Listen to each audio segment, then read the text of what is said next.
Welcome to the 22nd Vegan Convergence of the Peoples. I'm Rebecca Allen and honored to introduce to you an incredible systems thinker, a visionary, Dr. Sailesh Rao. He's a human, earth, animal liberation activist, a husband, a dad, and as we all know, a loving grandfather. He is the founder of the executive director of Climate Healers, a nonprofit dedicated towards healing the Earth's climate.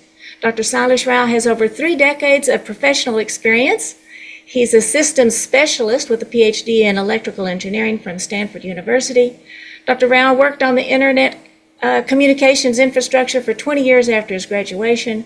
He studied the climate systems, and he has produced some of your favorite documentaries, from Cowspiracy to The Sustainability Secret to A Prayer for Compassion.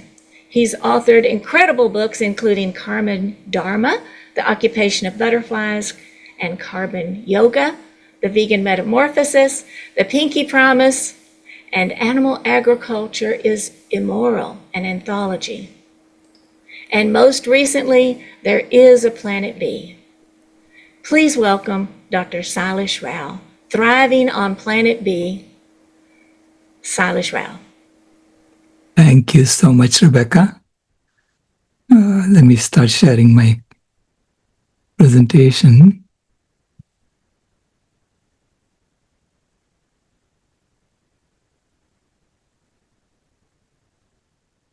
Okay, so the theme for this convergence is thriving on Planet B. And I wanted to just set the stage for that and explain the thinking behind this. Planet B to us is the same planet, but we are looking at the dominant system upside down. And the good news is every one of us can join Planet B today. So you don't have to wait. It's already there, and we can work on it, and you can step into it and work on it starting today if you want. So what do we mean by this Planet B? It's a planet where we take care of each other, we take care of all life, and we become truly the custodial species of the planet. And so I look at it as the world turned upside down. So I wrote a book called There is a Planet B, and the book is actually written upside down. So when you open the book, it looks like you have to read it from the back to front. And the intent is to make us think differently. Yeah? And the 3 things I ask people to do or to be on Planet B is to be positive, be sure that you are on the right path. Be positive and highlight the positive about what's happening around the world, because whatever we highlight amplifies in the universe. So if we keep highlighting the negative, that gets amplified. So we need to be positive. We need to stay as if, this is the path we're all going to be on, because eventually I don't see any other way out for us. Second is to be free. And what I mean by that is I base it on James Baldwin, who said that his dad told him that what other people think of you is none of your business. So when you stop waiting for approval from others to do your thing, to dance your dance, to be who you are, then you become free, truly free, to do what you think is right. So that's the second one. And the third one, I want to tell the story today of how we actually belong exactly as we are. And that this Planet B is the next stage in our evolution. And that Mother Earth has been asking us to do this. And that's what we are all gathered here to do. So, so be positive, be free, and belong. Know that you belong no matter where you are. Okay?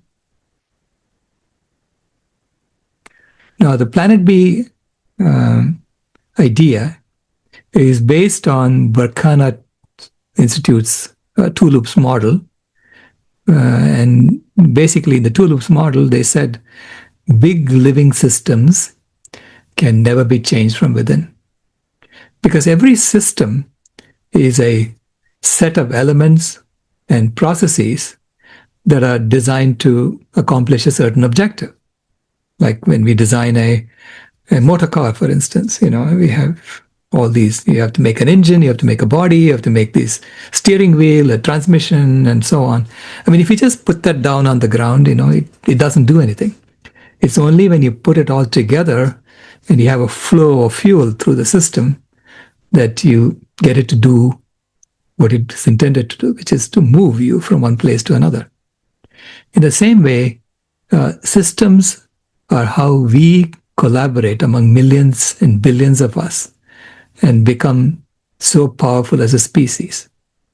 And that power we have been accumulating over the last 10,000 years. So I see this as, our ancestors decided they had to do something. So they migrated out of Africa and went to every part of the world 50,000 years ago to accomplish that. And then for the last 10,000 years, we've been gathering the strength. So this is the first two stages of right action, according to the Mahabharata. There is dharma, so knowing what is the right thing to do. Then there is strength, accumulating the strength you need to accomplish that objective. Then comes the courage. That's the third son. In Mahabharata has five sons, as the main characters. The eldest son is about justice. The second son is about strength. The third son is about courage. And the fourth and fifth sons are basically twins who are about kindness and compassion. So you have to have the courage to execute the transformation or whatever needs to be done. And then you have to do it with kindness and compassion. That's the phase that we are in. That is planet B. So to go from planet A to planet B, it's not about transitioning planet A into planet B. It's about just moving out of planet A and becoming the trailblazers on planet B. So that's the first group of people who create this new loop, the second loop. Trailblazers are one, and then Illuminators are the storytellers who tell the story about this transformation, about what's happening, and get everyone enthused about it. And then there are the protectors who basically have resources in planet A, who then deploy the resources to help planet B thrive. And so today I say that given the state of the world today, any further investment in planet A will lead to stranded assets. It's useless. Don't do it. So please look at how you can invest in planet B, in helping planet B grow. Okay, so that's the role of the protectors. And finally, there are the hospice workers. And these are the ones who help systems in the old planet A die out gracefully because it's no longer useful, it's no longer relevant for what we need to accomplish, and then help people transition from what they were doing on planet A into something useful that they could deploy their skills towards on planet B. So those are the four kinds of people who do who help with the transformation from planet A to planet B. Now, this is about thriving on planet B. How do we thrive on planet B? Okay, so assume that there are a lot of people already working on planet B, and I'll tell you that this is true. It's already happening. Okay, who are these people? These are the vegans. The vegans are the trailblazers of planet B. One set of trailblazers on planet B. There are others. There are people who are not yet vegan, but they are looking at, say, economic systems, or they're looking at how do you create different products without using animals. I mean, there are lots of people who are working on different aspects of this planet B. But vegans are the core, foundation of planet B. And our definition of vegan is vitally engaged guardians of animals and nature. So it captures the role we are playing. It captures the social justice aspect of veganism. And of course, the official definition, according to the Vegan Society of UK, is a way of living that seeks to exclude, as far as is possible and practicable, all forms of exploitation of animals for food, clothing, or any other purpose. And fortunately, this definition was put in place like 60, 70 years ago. But fortunately, now we know that we don't need to use animals for any purpose whatsoever. Okay, we have established that that's true. We don't have to use them for any purpose whatsoever. So I say the only thing we really need from animals today is forgiveness, nothing else. So we can go about our business, we can do what we need to do without exploiting animals. And of course, if you don't want to exploit animals, you obviously don't want to exploit other people either. So it's about social justice. It's about ethics. It's about the environment. It's about health. It's about spirituality. And this is why we're all gathered here talking about the vegan, this vegan convergence of the peoples, because this is the one key aspect that no one else is talking about.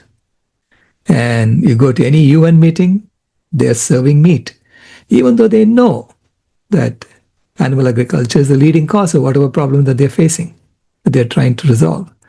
So it's that one thing that everyone ignores because they're stuck on planet A. They're stuck in the first loop.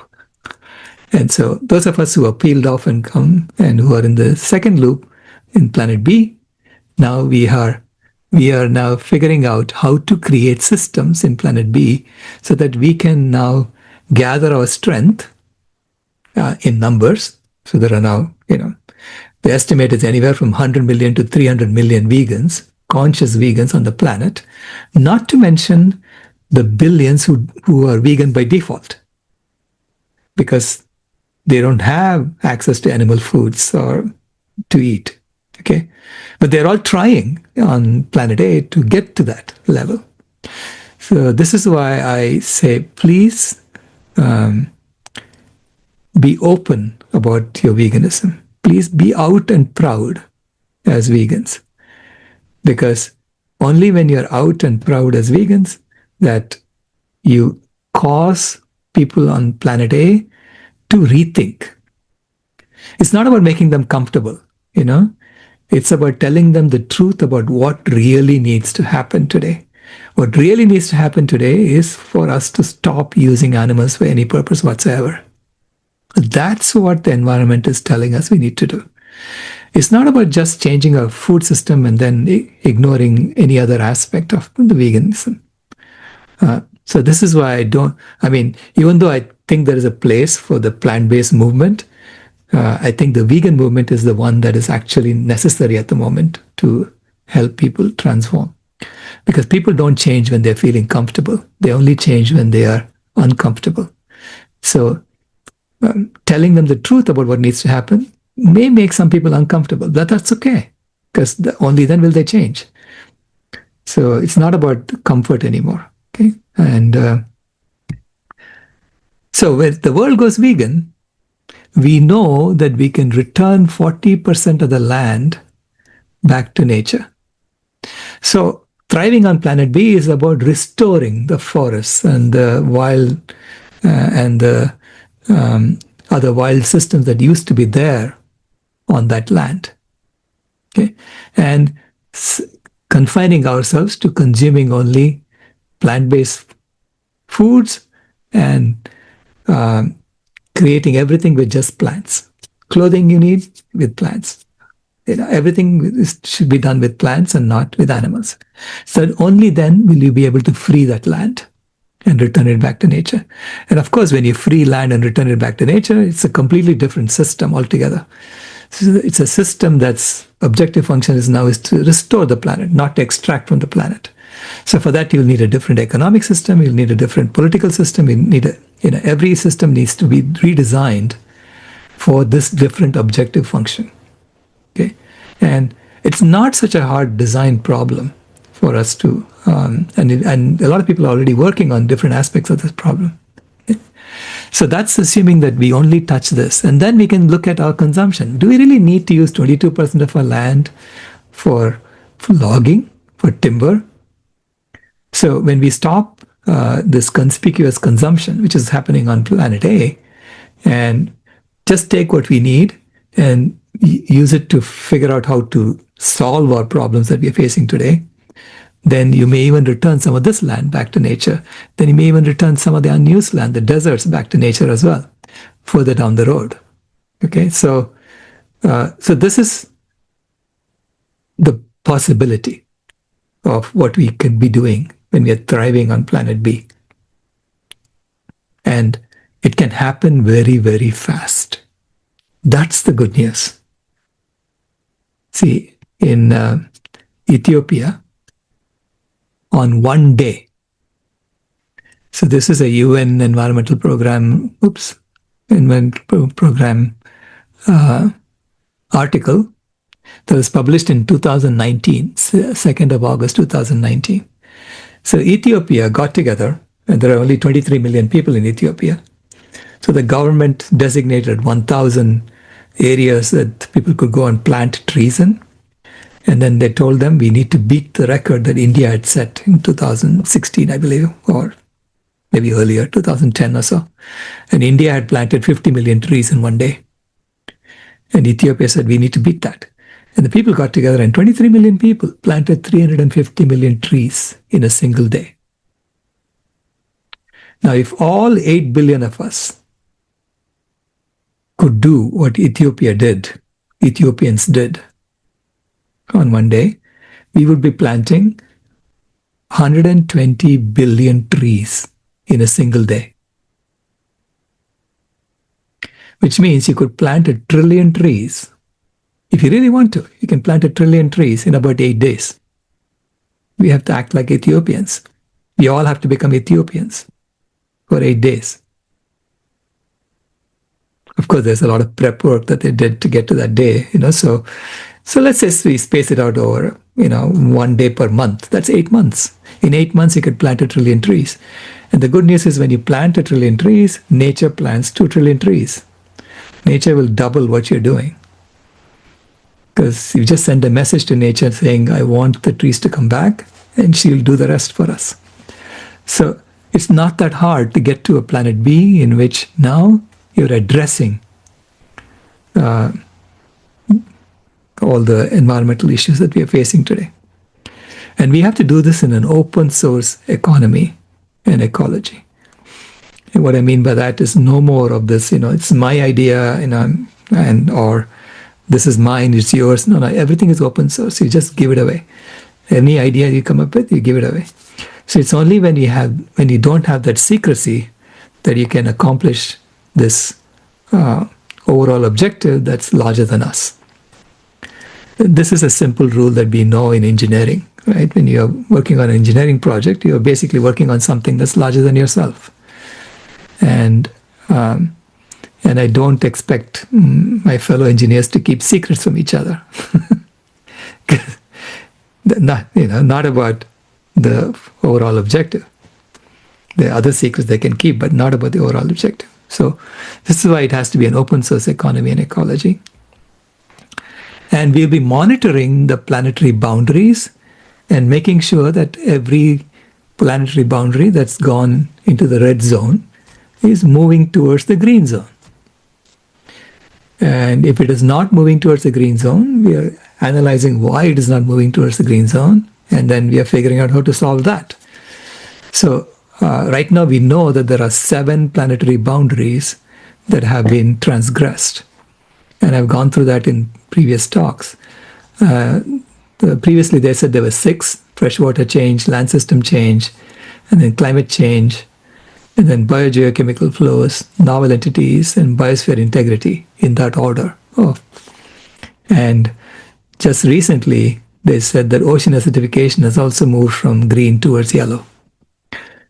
So, and ocean acidification also happens because of the greenhouse gases in the atmosphere. And so when we restore the forests on the land, it addresses ocean acidification as well. So the good news is that restoring the forests on the land and rewilding the land brings all 7 of these transgressions from red towards green. It's expected, at least. Now, if it doesn't do that, we have to figure out why it's not doing that. But we are expecting all 7 of them to go from red towards green. on planet B. And so that's what we'll be monitoring. So we'll constantly be working to make sure that we are helping planet Earth. And there are also seven tipping points in the climate system that are in the 1 to 2 degrees Celsius range. So we don't know whether they have been triggered or not, but they're all moving in the wrong direction at the moment. So first is the Greenland ice sheet collapse, then the Barents Sea ice abrupt loss, the Labrador Sea ice. So this is the North Atlantic Ocean current, and then the Arctic winter sea ice. So that's also melting, and the low latitude coral reefs, and the West Antarctic ice sheet collapse. And finally, they've added the Amazon rainforest dieback also in the 1 to 2 degrees Celsius range. So it's not in the 2 to 4, it's now in the 1 to 2 degrees Celsius range. So these 7 tipping points in the climate system we'll be monitoring and seeing if they're going in the right direction once we start restoring all the forests. And if they're going in the right direction, then they haven't reached the tipping point and we are in good shape. Okay. But if they're not going in the right direction, we'll have to figure out how much faster that we can sequester carbon on land and see if we can turn that around. So if you ask me today as a systems engineer, have we gone beyond the point of no return? I say, I don't know. I would say, I don't know. And the only way to know is for us to actually do this experiment of implementing Planet B and then verifying whether these tipping points are going in the right direction. That's the only way to know. It's impossible to model these things and predict accurately whether we are gone beyond the point of no return or not. Okay? So be positive. There is always, as long as the oxygen is still there in the atmosphere and as long as we are still alive, we have work to do. So Planet B begins with a values transformation,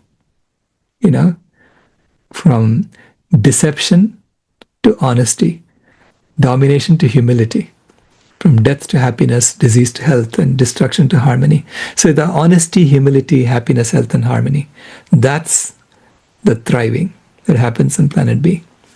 So we have to be open. It's possible that I'm wrong in some of these things. So I'm open to that possibility. So if people tell me, hey, you're not considering this, I'm happy to take a look at that and change my story accordingly.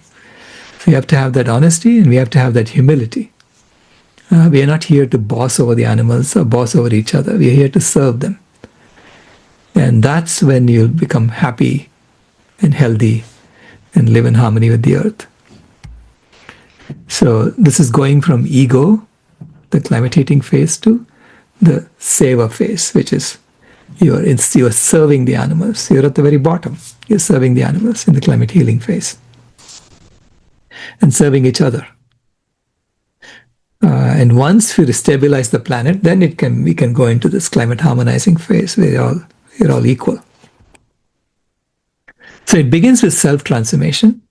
I told you about the mental thing we need to do, being positive and belong and be free. Okay, that's the mental aspect. And then physically, you have to have a healthy vegan diet, regular exercise, the 8 healing habits, right? Regular exercise, yogasanas, conscious breathing or pranayama, so regular health routines, meditation and awareness, adequate rest and sleep, a sense of purpose, which we now do because we have a planet that needs to be saved, and finally contact with nature. So these 8 healing habits will help us thrive, will be helping us thrive on Planet B, and which you can adopt today. So no one is stopping us from doing this. So here we are, folks. We are this pale blue dot suspended on a sunbeam, as Carl Sagan said. And the scientists are telling us that for the sun, the habitable zone around the sun, where you expect liquid water on the surface, is from 0.99 AU to 1.72 AU. Okay, that's from, so AU is the astronomical unit, which is the average distance between the sun and the earth. So the first order and second order models are telling us that we are very close to the inner edge of the habitable zone. So when you get to the inner edge of the habitable zone around the sun, if you go past the inner edge, the planet gets hotter and hotter and hotter, and the water vapor then eventually just vaporizes into the atmosphere and creates this huge greenhouse blanket. Okay, so then it basically cooks everything, and then the water vapor then disappears. So we are at the edge of that, and so at that edge, Mother Nature spawned us as a species, and we learned how to control fire and start fire at will. And then we migrated out of Africa. We went to every part of the world. And then over the last 10,000 years, we have been using that skill of starting fire to gather our strength as a species. And we built systems that made us more and more powerful, even though individually we are not more powerful than most of the animals in the world. Okay? So we became very powerful as a species. Now we are actually changing the life support systems of the planet. That's a lot of power that we have. So as soon as we discover that we are actually changing the life support systems of the planet, we become responsible for stabilizing them and maintaining them. That's our job. So that's the active feedback that we need, the planet needs at the inner edge of the habitable zone, so that we can thrive for another 100 million years, or however many more years. Okay? So this is a positive story. This is a story of belonging. This is knowing that that what our ancestors did was not a mistake. So I believe that nature does not make mistakes. Nature is the perfect system design. Nature knows what she's doing. So when you start with that assumption, all these things, just start making sense. And so we have been called to stabilize the life support systems and maintain them for the benefit of all life. And that's what we have been doing. And now we have to have the courage to get into this next phase of Planet B. And I don't spend much time even following the news on Planet A or anything like that. There's a lot of turmoil going on in the old model as it collapses. But that's okay. That's their problem. We have to just focus on helping everyone understand this story. And you can become either an illuminator, you can become a trailblazer, you can become a hospice worker, or you can become a protector, depending on what resources you have available to you. And you can play different roles at different times. But the time is now for all of us to come together and make this transformation happen, to go from Planet A to Planet B. So I'll be doing more frequent newsletters on Planet B, and also I'll be doing a lot of podcasts explaining my ideas on Planet B and on the different aspects of the systems that we have to build on Planet B. And those will be podcasts that we'll put on our Climate Healers YouTube page and on our Climate Healers Spotify account and so on. And I'm planning to do that starting the first of the month in August. Okay, so please stay tuned.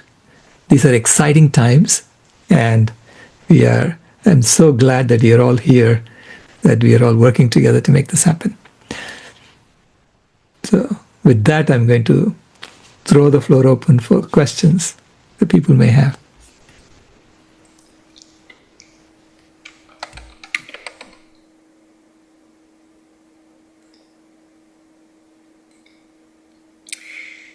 Thank you, Dr. Rao. That was wonderful. There is a place where all life thrives, where every creature is respected, compassionately saving lives, and no one is rejected.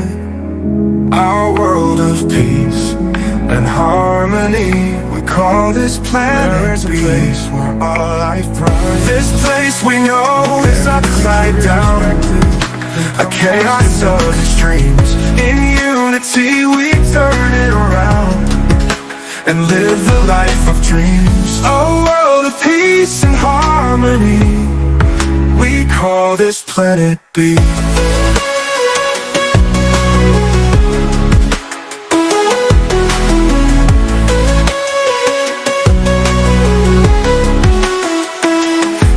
We know is upside down, a chaos of extremes. In unity we turn it around and live the life of dreams. Oh, a world of peace and harmony, we call this planet B. This place we know is upside down, a chaos of extremes. In unity we turn it around and live the life of dreams. A world of peace and harmony, we call this planet B. We call this planet B. Call this planet B.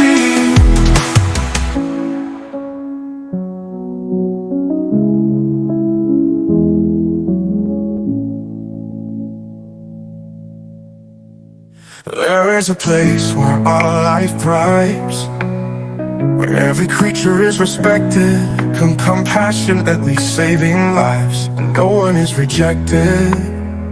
Our world of peace and harmony, we call this planet B. This place we know is upside down, a chaos of extremes. In unity we turn it around and live the life of dreams. A world of peace and harmony, we call this planet B.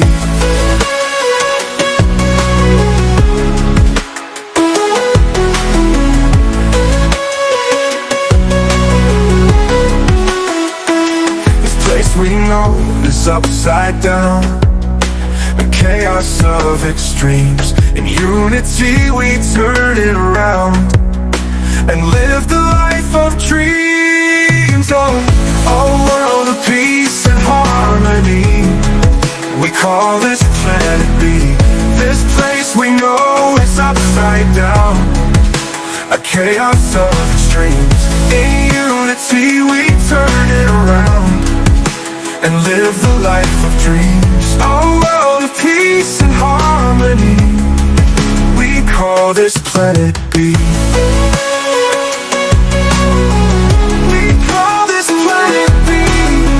Honey, I'm on.